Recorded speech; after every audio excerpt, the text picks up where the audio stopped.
Tuhan adalah gembalaku, takkan kekurangan aku. Dia membaringkan aku di padang berumput hijau. Saudara-saudari yang terkasih di dalam Kristus, selamat pagi. Salam jumpa lagi dalam Sabda Siap Saji. Jumat 16 Februari 2024, hari Jumat sesudah Rabu Abu. Marilah kita berdoa.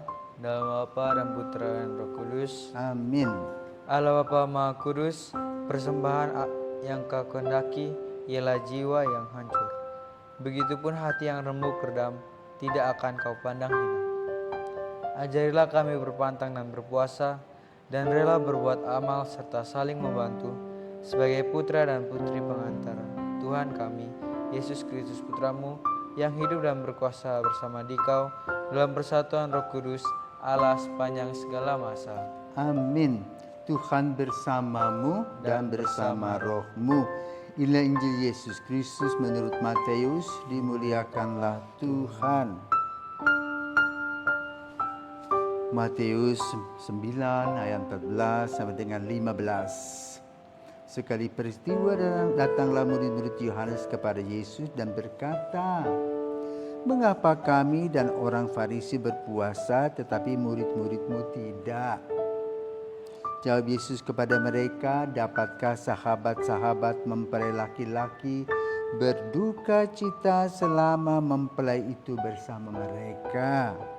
Tetapi waktunya akan datang mempelai itu diambil dari mereka, dan pada waktu itulah mereka akan berpuasa." Demikianlah sabda Tuhan. Terpujilah Kristus.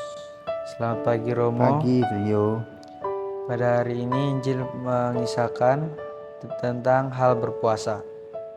Di sini saya ingin bertanya, apa sih makna dari berpuasa sendiri, Romo? Selamat pagi para pirsawan Filio.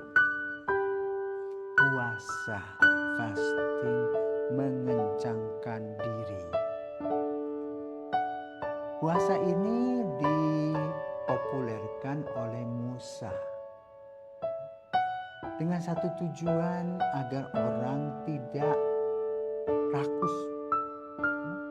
Karena pada zaman dulu orang belum paham dan belum bisa membagi waktu makan.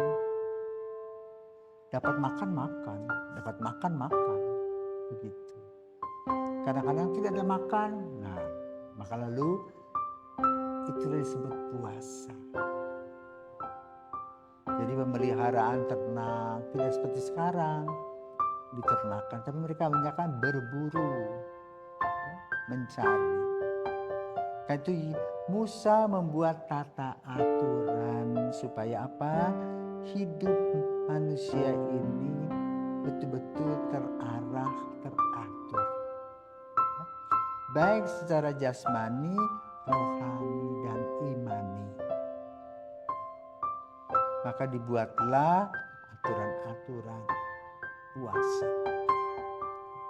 Yang pasti adalah ketika mereka para orang Israel akan berangkat dari Mesir. Bagaimana Musa memberi motivasi agar mereka sebelum berangkat menyembelih domba, makan sayur pahit, roti tidak beragi sebagai apa? Persiapan dalam perjalanan. Ada kekuatan secara jasmani. Karena sesudah itu mereka akan haus, lapar, dan sebagainya. Maka perjalanan menuju tanah terjanji itu, di mana mereka tinggal di Gunung Sinai selama 40 tahun, dibentuk sedemikian rupa. Maka ada bagian-bagian hari di mana hari-hari itu merupakan hari-hari istimewa. Misalnya hari-hari mereka dibebaskan dari Mesir, tadi itu diingat selalu. Dan sebagai ungkapan syukur adalah mereka berpuasa. Demikian pula puasa itu sudah ditanamkan kepada anak-anak atau anak buah Yohanes. Maka mereka taunya hukum puasa itulah yang dibuat oleh Musa. Hukum puasa Musa itu bersifat general, publik bersama-sama. Kalau tidak melakukan itu dosa, ya. Kalau tidak melakukan nanti leteh, gitu. Nah, Yesus ingin mengajar kepada para murid bahwa puasa itu amat pribadi, karena puasa itu yang ditanamkan oleh Yesus adalah untuk mengendalikan diri. Maka Yesus berkata, bagaimana mungkin mempelai laki-laki ada dan kamu tidak makan yang disiapkan makanan itu? Makanlah. Tetapi ketika nanti tidak ada makanan, ketika ada waktunya untuk berpuasa, berpuasalah secara pribadi dan tidak menuntut orang lain. Maka makna puasa itu akhirnya menjadi privat. Orang mengolah diri, orang mengurangi semua kekurangan-kekurangannya. Sehingga dengan demikian seseorang itu menjadi dewasa baik secara jasmani, bisa mengekang diri, juga secara rohani, bisa melihat pertumbuhan dan perkembangan kesabaran, ketahanan fisik, kebijaksanaan, kemurahan, dan menggunakan akal budi dan sehat. Itulah yang disampaikan oleh Yesus pada hari ini. Maka ketika kita memasuki masa 40 hari, masa retret agung, kita harus menggunakan akal budi kita yang sehat.